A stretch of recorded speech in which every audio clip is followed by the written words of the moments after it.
Kakalabas ko lang ng Ford Ranger XL ko sa kasa nitong unang linggo ng Disyembre.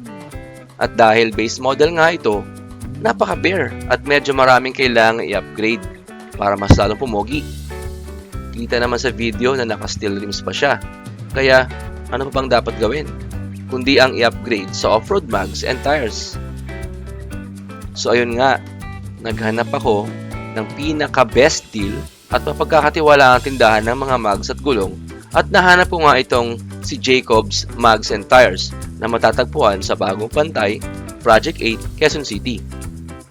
Sa mga available nilang mags at mga gulong, ang napili ko ay ang Fuel Vapor 18x9 na poging-pogi sa kulay na matte black at swak na swak sa Ranger natin. Yung ipinares ko naman na goma dito ay yung Monsta 265-60R18 Rugged Terrain Hybrid Tires. Ang kukunin ko dapat ay yung Monsta Terrain Grappler, pero dahil 3 piraso na lang ang meron sila, itong Rugged Terrain Hybrid na lang ang kinuha ko, kahit medyo mas mahal ng konti kumpara doon sa Terrain Grappler. So ayun, naikabit na nga yung 4 na gulong. At isa lang masasabi ko, ang gwapo niya at lalong bumagay sa Ranger ko na tinawag kong Negro. Pagpasensya nyo na lang muna yung dumi ng pickup dahil lang galing pa ako ng Olongapo at sinadya ko yung shop sa QC at medyo malakas ang ulan sa NLEX. After dito sa Jacobs Mags and Tires, pupunta naman tayo sa Banawe. Ngayon, nasa Banawe tayo ngayon. Okay? So, eto na yung pinakabit natin kanina na gulong doon sa Jacobs Mags and Tires. Again, huwag nyo napansin yung dumi. Papakabitan natin siya ng side step board, tapos rear bumper, and then Supra V3. Okay. So, ito pa ako sa Arab car, no? Yan. Arab car. Nagpakabit ako ng OEM step board dito. Okay. OEM step board kasama nakabit 8.5. Tapos, rear bumper. Ito, OEM din. 8.5 din siya, kasama na installation, ano. Tapos, magpapakabit pa tayo ng roller lead V3 dito, bali Supra. Ang presyo na rito ng roller lead is 23K. Sa iba, makakuha nyo sa 26K dito, 23K lang, no. So, yun, ina-assemble na siya ngayon. Ayun, no, kita nyo. So, laki ina-assemble siya. Sa ibang shop dito sa Banawe, makakuha ng 26K, pero dito, nabigay nila ng 23K sa akin to. Then, napakabitan ako ng Panther V3 and roll bar yan, no? Yung Panther roll bar na yan is 13K, okay? Merong mas mura, ito, Carry Boy. 10K lang siya, pero masyado na simple, no? Yan. Ito yung pinakabit ko, yung Panther na yon. Ito. So, para hindi na siya magbutas dun sa pinaka-ano ko, pinaka-bed ko, kinabitan nila dito mismo sa may, sa may roller lid. Yan. Yan, roller lid na yan. Okay? After ma-assemble, lalagay nila sa pickup dito. Yan. Hindi ko na pala na-videohan nung kinabit yung roller lid and roll bar kasi nalobat na yung cellphone ko. Ipapakita ko na lang o mag-walkthrough na lang ako nang nakakabit na lahat ng ginawa kong upgrades. So, eto na siya nung nakauwi na sa bahay. Pagpasensyahan nyo na lang yung dumi at alikabok sa Ranger ko. Alam nyo naman, kapag dark ang kulay, di ba? Or itim, napakadumihin. Madaling makita yung mga alikabok.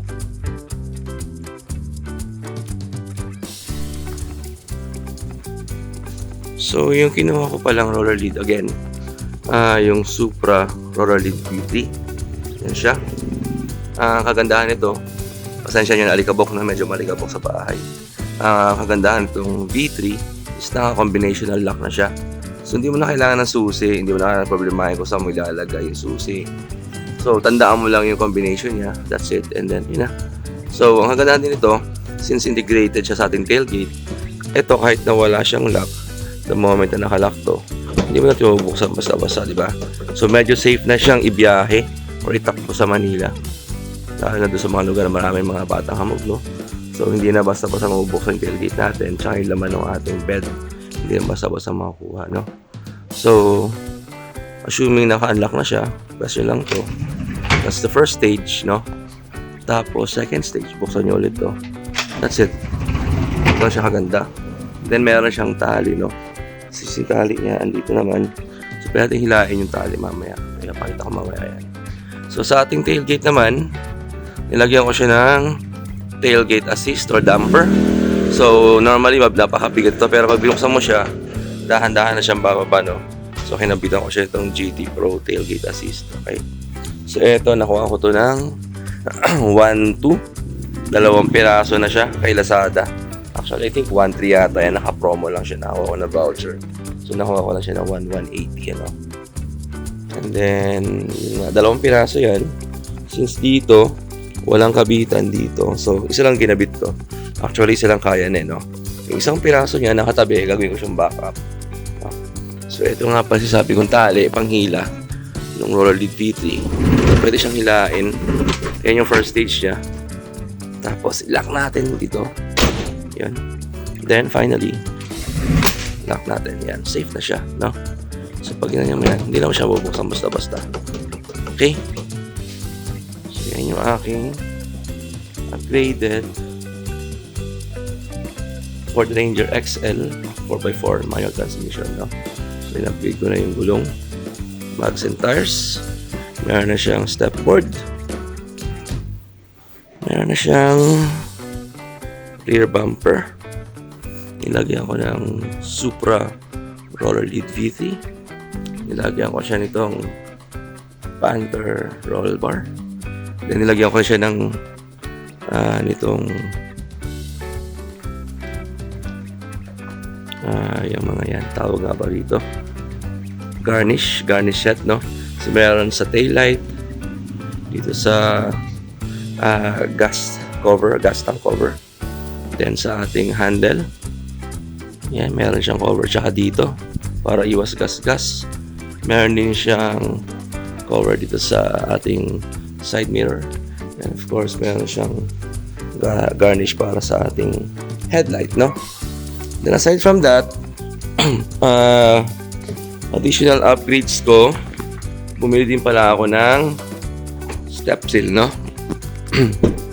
So may step seal na ako, ayan, no?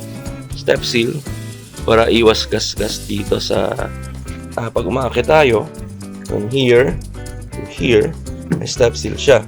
And then of course yung aking deep dish matting, yan, so medyo madumi na kasi nagagamit palagi, no? So ito, naiiwas natin madumihan yung sahig niya. So may deep dish matting ako dito. May deep dish matting din ako sa kabilang side, no? So deep dish matting dito. Of course, may deep dish matting na rin dito. Ayan, no? Buong yan. So accessorize na yan. Meron din siyang step seal dito, no? So hindi pa natanggal yung plastic kasi plan ko rin palagyan to ng seat cover. Okay? So, that concludes our video. So, sana gusto niyo ginawa kong upgrade.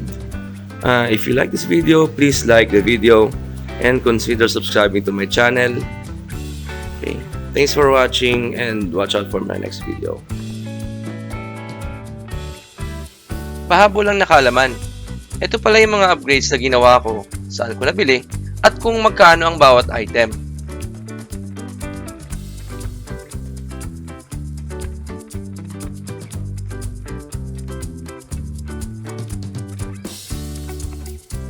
Muli, salamat sa panonood at bilang tulong, inaanyayahan ko kayong mag-subscribe sa channel ko. Hanggang sa susunod na video, salamat!